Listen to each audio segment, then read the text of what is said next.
Hey everybody, CyberTal here. We're continuing our dive into the life and brilliance of Mikhail Tal. Today we're looking at probably his most notorious early game. This is a game he played against Alexander Tal-Tolush in the Soviet Championship in 1956.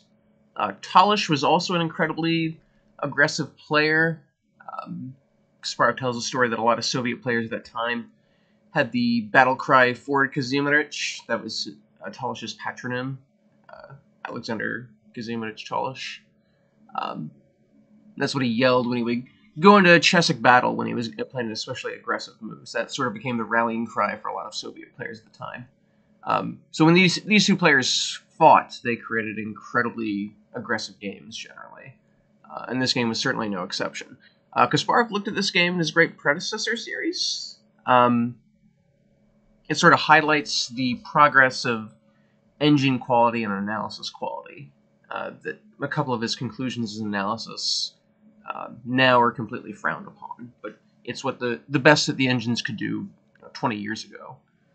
Just a quick warning up front, this game is incredibly analytically dense, and it's hard to make general conclusions about some of the moves. Some of the moves, the reason they work will be because it works. And that's the case for a lot of Tal's games as they increase in complexity as it gets older. We'll do what we can to look through it, but just know that there will be some analysis that I leave out. The complete analysis will be in the link in the comments as usual, so you can look at that. But I don't want to make the video 40 minutes long. But Tal was white here, e4. Like I said, Tal-Tolush was very aggressive. We might question the wisdom of playing the Sicilian Najdorf against Mikhail Tal, especially young Tal. But for lovers of chess history, we're certainly glad Tal-Tolush did it in this game. Bishop g5, just a quick aside in chess history, back in the 50s, this was considered really the only critical move. It's the move that got played the most. Nowadays, it's back to being popular, but for slightly different reasons. Most of the big advances in modern, as in the past 5 years or so, have been in the move h3. It's odd how chess fashion develops. When I was a kid, in the 90s, h3 was considered just sort of a weird, random relic of history. You only really saw it. The only note you ever saw on h3 was on some random Fischer game from the 60s. Now, all the big theory is happening in h3. Bishop e3 was the big move when I was younger in the 90s. The basic idea is that it's just going to be an English attack against the Najdorf. Now, theory in this line has developed to the point where both sides are a little bit put off, and they're looking for ways to actually play at the board, which means they're dodging bishop e3 for now. Also, the rise of knight g4 sort of helped put people off bishop e3. This is frowned on a little bit now, but all the big theories in h3 right now. Bishop e2 has been sort of moderately popular. It's never been the most popular line, but it's always been solid and sort of second place to all the other options. But bishop g5, this was it was the only critical try in the 50s, and it's still quite critical today. e6. The modern main line is knight b7, and this is really a great example of how chess fashion changes. When I was a kid in the 90s, the only theory you saw in knight b7 was a footnote to a Spassky-Petrosian game from their 1969 match. That's all you saw in knight b7. This line barely existed. Now this is where all the big theoretical doings are happening in bishop g5. Just a quick example. This isn't the best move, f4, but I wanted to show this just as an example of what happens if white plays by analog, if he tries to do the same stuff in the normal e6 line. h6, and this is an example of a move that black typically doesn't get this quickly in the e6 lines. f5, if white just plays routinely, g5 is actually quite strong here, corralling the dark squares. This is always sort of in the background of moves that black can consider playing in the Sicilian Najdorf. So f5 is played to prevent that, but then queen c5, and all these light squares are completely weakened. This is a very nice position for black. So e6 has been the traditional move. Just know that modern play knight bd7 is getting a lot of use nowadays, but e6 is still intrinsically sound, of course. F4, queen b6. This is the poison pawn. There are a few openings that spring to mind when you think of openings that just have humongous reams of theory attached to them. There's the Botvinnik Semi-Slav, there's the Sicilian Dragon, and then there's the poison pawn.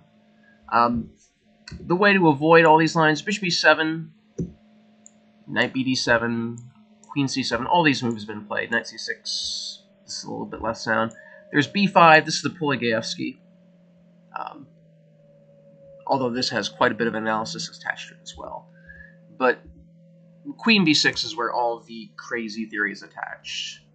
This is played a lot in correspondence play, where the theory of the poison pawn goes out to move 30s. So to play this over the board, it is fairly prohibitive, so you don't see this nearly as much nowadays. But back in the 50s and 60s, this was still, the theory barely existed, so people were still able to play at the board and play with genuine inspiration. Queen d2, of course, this is the critical try. White can save the pawn, but you're retreating this knight from this active post, and then black can just drop the queen back to c7.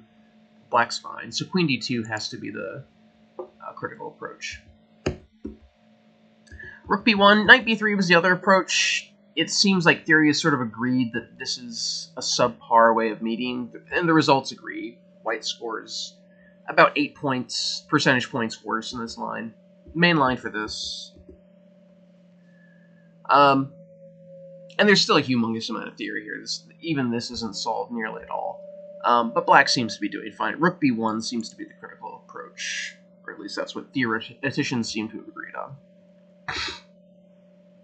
Queen a3, e5. This is one of the moves that Kasparov gives a flat-out dubious mark to, question mark exclam. That's not justified at all. That's not supported by engine analysis or even just practical results. White still plays e5 plenty well enough in this position, and scores just as well as the alternatives given. f5 is the other major alternative, the main line leading from here. And theory goes here for another 20 moves. This is especially popular in correspondence. I remember Grigory Sanakoyev would debate this position quite a bit in the 90s. And even back then, theory was out to the late 20s. It's only gotten worse since then. But yeah, Kasparov is dubious mark to e5, and that's simply not justified. This is plenty complex, and white's doing fine here. e7, 94. This is given another dubious mark, and again, that's just completely unjustified. This, again, in the database, white scores fine from here. The engine thinks this is perfectly fine. And it makes perfect sense, too. The knight's just sort of gravitating towards the main theater of action. So unless there's some tactical refutation in knight e4, conceptually it's completely justified. Kasparov uses bishop c4 and gives a brief line, but this is an outright mistake. And this has been refuted later. Bishop b4. And then bishop f8. And this is a very clever move. So we've provoked a3, which is a weakening. We've provoked white to shove his rook on b3. Which, now that the knight is pinned, that means that rook has no access to the king side. So he doesn't have that rook lift available. So now the bishop drops back to f8 to help protect the king side. There it holds the weak g7 point. And then black can continue his development with like knight c6 and all that. Plus the pawn on e5 is outright hanging, so black can pick that up first. Black is doing very well here. One potential line. h6. And there's still so much to do here. This position is not over at all. But I would say black is at least slightly better here. Being 2 pawns up, black can always think about giving some material back to try to get some pieces off the board. That's always some useful balance to have in your balloon. Knight e4, again, Kasparov gives it a dubious mark, but it's just not justified. White's doing well here. Queen xa2, this is another move that's given a question mark by Kasparov. That's also unjustified. This is black's best chance, actually. h6 is given. Bishop h4 is the only good move here. Kasparov gives bishop b5, but that's just... This is much better for black. Black has 3 pieces for the queen. If the knight takes... e5 collapsing is very, very good for black. This is a fantastic position for black. So bishop h4 needs to be played. Queen x8 now. Rook d1 is a correct move. There's a... I'll leave out the refutation, but rook d1 is the correct move. And then there's a long, more or less forced line here.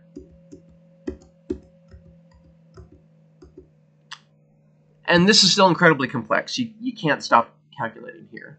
You could give another 10-move variation from here. But black seems to be holding from here. Black is up 3 pawns. That is certainly not nothing. So at the very worst, black can give some material back to get some pieces off the board.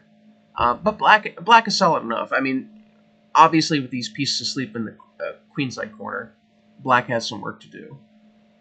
But there's no immediate doom here for black. But queen x8 is not a bad move either. Rook b3. This is a misstep. This gives black potential to organize defense properly. Rook d1 is correct. So, and the best line here for black is just transposed to the previous line that we just looked at. And this is plenty good for black. But rook b3 is a genuine mistake. Queen a1, this isn't the most accurate. h6. If you can take a general principle from the choice here is that black is looking to start to drive these white pieces away. White's pieces are posted very actively, so now that black has gained some material, he needs to start driving these pieces away before white's able to generate genuine threats. Again, it's hard to take anything general from these very concrete positions, but that would be a general principle that you could. One potential line, queen c3. h6 we're getting into a very irrational position here. I'm going to leave some lines out, but this is the main line that I have. Knight a7, so very clever. The rook can't take because of queen x c8. a5. Queen x b4 is the best move, or one of the best moves. And black is actually much better in this endgame. So white has 2 pieces for the rook. Right now, black has a pawn in addition to the rook, but both of those rooks are incredibly active. And those knights are a little bit cattywampus. Plus, black already has genuine threats. Rook a1 check is a genuine threat, tying down both the bishop and the rook. Black's already aiming at this weak h-pawn here. This is a very good endgame for black. So queen a1 isn't losing, but h6 is the best move here. King f2. Queen a4. So this is a move that's unremarked upon by Kasparov, but this is a decisive error from Tal-Tolush. This should be the end of the game, more or less. Again, h6 is the best move. It's not as attractive as last move, but again, that general principle, we want to start driving white's pieces away before they can start generating genuine threats, I think is operative here. Bishop b3, this is my main line. Again, I'm leaving out rook c3 and bishop b5. Both of those are incredibly complicated, so give those a look in the notes, but I'm making bishop b3 the main line to go over here. Bishop b7, just developing, getting ready to get to safety potentially. Knight c6, castles, this is a line I will show. This is very dangerous. A lot of times in these society knighters, it's best to just leave the king in the center, because here, bishop x h6 is getting crushed. White's crushing here. Bishop c4, this is a beautiful line, and this is why I did want to show this line, because it's just absolutely gorgeous. So queen a4, I'll show the line where he takes. Knight f5. I like to think Tao would have found this line. Just black is up a full rook and 2 pawns here. But it doesn't matter, because all of these pieces on the queen side are completely asleep. This queen in h1 is completely cut off. And then just this little move of queen d4. Everything is pinned, and black has no way to stop checkmate here. It's absolutely gorgeous. So I love the progression here. Just bishop x h6, going for the king side open. Rook g3, go for the... And then bishop c4. Just absolutely beautiful. And that final follow-up of knight f5. When I was able to find this line, I was just absolutely thrilled. But yeah, bishop b7, knight c6 is best. Bishop b7, bishop c5, setting up for mates, and then we get a perpetual check. So, from what I can find in my analysis, the fair result from this position after h6 would be a draw, which is completely fair for this sort of completely irrational decision. Queen a4, it's just moving the queen one too many times. Black needs to start mobilizing, start driving these white pieces away from their posts. Bishop e5, so this is not the right way to convert. Knight x e6 is correct here. So threatening mate in e7, black is forced. The king steps up in the pocket. The king in g3 is pretty much safe. The king runs. And this was my main line for analysis. Material is actually finally even here. So white is no longer down a boatload of material, which means that white is just completely winning here. So white has a bishop pair. White has a humongous initiative. This rook on a8 is completely asleep. The black king is still under mortal danger. The passed e-pawn is a humongous danger. This is completely winning for white. So bishop b5, knight x e6 is just a relatively simple win, actually. Bishop b5 is way too complicated. f6, so that has to be played. You know, white was just threatening two different types of knight mates, so f6 to blunt out this bishop's necessary. This is a little bit inaccurate. Rook e1 is best. I'll just give the main line from this. Rook x e5, so this is quite beautiful. So this forces rook a6. Knight f5. But black is perfectly solid here. So black is down the exchange, but black has two pawns for the exchange already. And some of white's pieces are hanging. And the king on f7 is actually relatively safe. Actually, one thing black would love to play would be to play rook e8, rook e7, then tuck the king away to perfect safety. But ex f6 is a little bit less accurate. Gx f6, this is a decisive error. Queen x e4. Black is in the mode where he needs to start chopping some pieces off before white's able to finish the attack. If black's able to take enough pieces, white just runs out of gas. Bishop c5, so notice that bishop x g7 would just get crushed by knight d6. But bishop c5 check is correct. Rook g8. So to recap here, black is up two pieces. There is this dangerous pawn on g7, but more or less as long as black stays solid, he should be perfectly fine here. Rook e1, but he does have to play very accurately. Knight f6 is a beautiful only move, and it relies on the geometry of this knight 4 capping on e4 to save everything. Notice that queen c6 doesn't work. This might actually be balanced. I mean, practically, I would definitely not want to beat black because white's got the queen, and there's this wide open king on e6. But knight f6 is just winning. Queen g6 check, that's why this works. Knight c6. So black gave up a whole piece, but he's still up a piece. And that's the power of being up so much material in these sorts of attacking situations, that you can give some material back to achieve some sort of coordination for your defense. That's often that extra material is the ballast you throw out of your hot air balloon to achieve better balance for your position. h4 to defend the bishop. And black is just better here. Black is a piece up. White still has some initiative, to be clear. I mean, this is not a simple position at all. But with proper defense, black should absolutely win this. Gx f6 is a decisive error. Rook e1, so just simple chess. Mobilize the last rook, aim directly at the enemy king. Good stuff. Rook a6, this is a big error. Knight c6 would put up a better fight. The correct line here for white would be bishop x f6.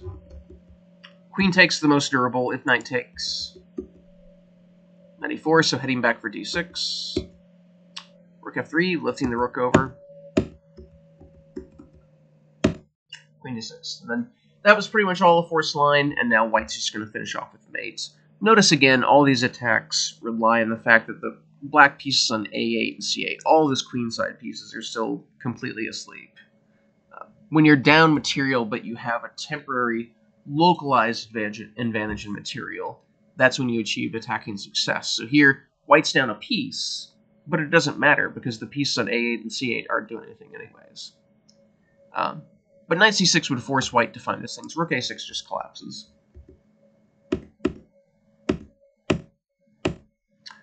Rook f3, knight e4 is also fine. This prevents the black queen from getting over to the king side to help defend, so I actually do prefer it.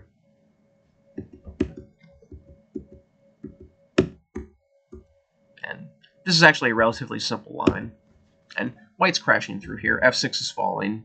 Black king is just getting mated here. This allows things to remain a little bit complex, because now the queen, with this check on h4, is able to come over and help remove some squares that white might otherwise have for his pieces. e5, so that involves the bishop on c8 in the defense. That's a good practical move. Queen d5. This doesn't spoil things, but it's not the most accurate. Knight h5. I'll show you the main line that I have. G4. h3, exploiting the pin.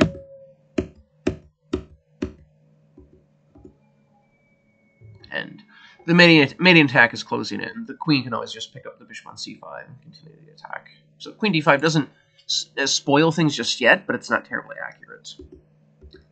Knight d7. This does put the win in jeopardy. Knight h5 is the correct move here, and it's the only move to win here. The main line for this, e4, then f4 check. Notice if the queen takes, rook takes first. And now we're threatening to take the black queen or this vicious double discovered check here. So king h6. And this is a good position to take stock. White is a piece down here, but the king in a6 is completely exposed and vulnerable. I continue with bishop g4. Knight d4, so heading towards f5. Just shutting the bishop out. And material's even here, but the king in h6 is going to get finished off. Knight d7 check absolutely puts the win in error. But Tal-Tolush, and I don't want to say Tal-Tolush gives it back, because this position is so irrationally complicated. I mean, we were looking at examples earlier where Garry Kasparov, in my opinion, the greatest attacker of all time, was making errors in analysis. And that's a situation where he's sitting in the comfort of his own home, looking over this position for hours with an engine. And he's still able to get it slightly wrong in some places. Imagine having to play this position with the clock ticking, with only maybe 10 minutes to think about your move. It's impossible to demand perfect accuracy in a position like this. But king g6 is the incorrect move here. King e7 saves the position.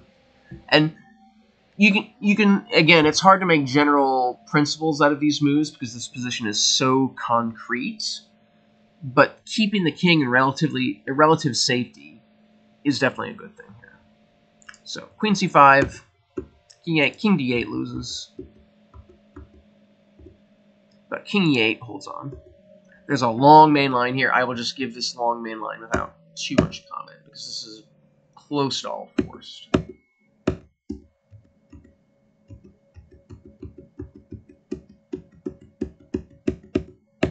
And miraculously, we simplify down to a drawn rook ending, as failed attacks tend to do.